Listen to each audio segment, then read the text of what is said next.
Israel ഗാസയിൽ ആക്രമണം തുടങ്ങിയതിന് ശേഷം ഗാസയിൽ ഇതുവരെ 500 മെഡിക്കൽ ഉദ്യോഗസ്ഥർ കൊല്ലപ്പെട്ടു കഴിഞ്ഞു.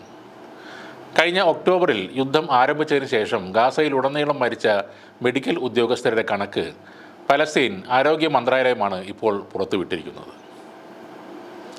ഇസ്രായേൽ നടത്തിയ ക്രൂരമായ ഈ വംശഹത്യയിൽ മെഡിക്കൽ ഉദ്യോഗസ്ഥർ മാത്രമല്ല, ആശുപത്രികളിൽ ഉണ്ടായിരുന്ന രോഗികളും കൊല്ലപ്പെട്ടതായി കണക്കുകൾ സൂചിപ്പിക്കുന്നുണ്ട്.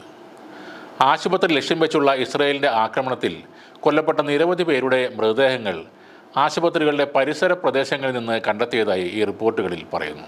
2023 ഒക്ടോബർ 7 യുദ്ധം ആരംഭിച്ചതിന് ശേഷം ഗാസയുടെ ആരോഗ്യ മേഖലയിൽ ഇസ്രായേൽ ഇതുവരെ 443 ആക്രമണങ്ങളാണ് നടത്തിയിട്ടുള്ളതെന്ന് ലോകാരോഗ്യ സംഘടന നേരത്തെ അറിയിച്ചിരുന്നു.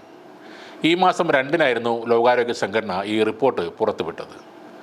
ഇസ്രയേലിൻ്റെ വംശഹത്യ യുദ്ധത്തെ തുടർന്ന് ഇതുവരെ 35,034 സാധാരണക്കാരാണ് ഇവിടെ കൊല്ലപ്പെട്ടത്. അവരിൽ ഭൂരിഭാഗവും സ്ത്രീകളും കുട്ടികളുമാണ്. 78,000-ൽ പരം ആളുകൾക്ക് ഈ യുദ്ധത്തിൽ മാരകമായി പരിക്കേൽക്കുകയും ചെയ്തിട്ടുണ്ട്. ഗാസയിലെ മെഡിക്കൽ ഉദ്യോഗസ്ഥരെയും ആരോഗ്യ സ്ഥാപനങ്ങളെയും സംരക്ഷിക്കാൻ ആവശ്യമായ നടപടികൾ ഉടനെ കൈക്കൊള്ളാൻ മന്ത്രാലയം അന്താരാഷ്ട്ര സമൂഹത്തോട് ആവശ്യപ്പെട്ടു കഴിഞ്ഞു. ഗാസയുടെ തെക്ക് ഭാഗത്തുള്ള ആശുപത്രികളിൽ 3 ദിവസത്തെ ഇന്ധനം മാത്രമേ അവശേഷിക്കുന്നുള്ളൂ.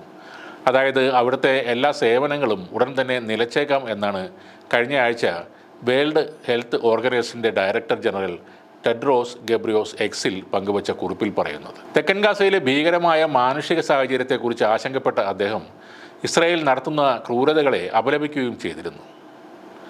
റാഫ നഗരത്തിനും ഈജിപ്തിനും ഇടയിലുള്ള അതിർത്തി അടയ്ക്കുമെന്ന ഇസ്രായേൽ തീരുമാനത്തെ എതിർത്ത അദ്ദേഹം അതിർത്തി അടക്കുന്നത് മാനുഷിക സഹായം എത്തിക്കാനുള്ള മറ്റ് രാജ്യങ്ങളുടെ തീരുമാനത്തെ തടസ്സപ്പെടുത്തുന്നു എന്നും കൂട്ടിച്ചേർത്തിരുന്നു.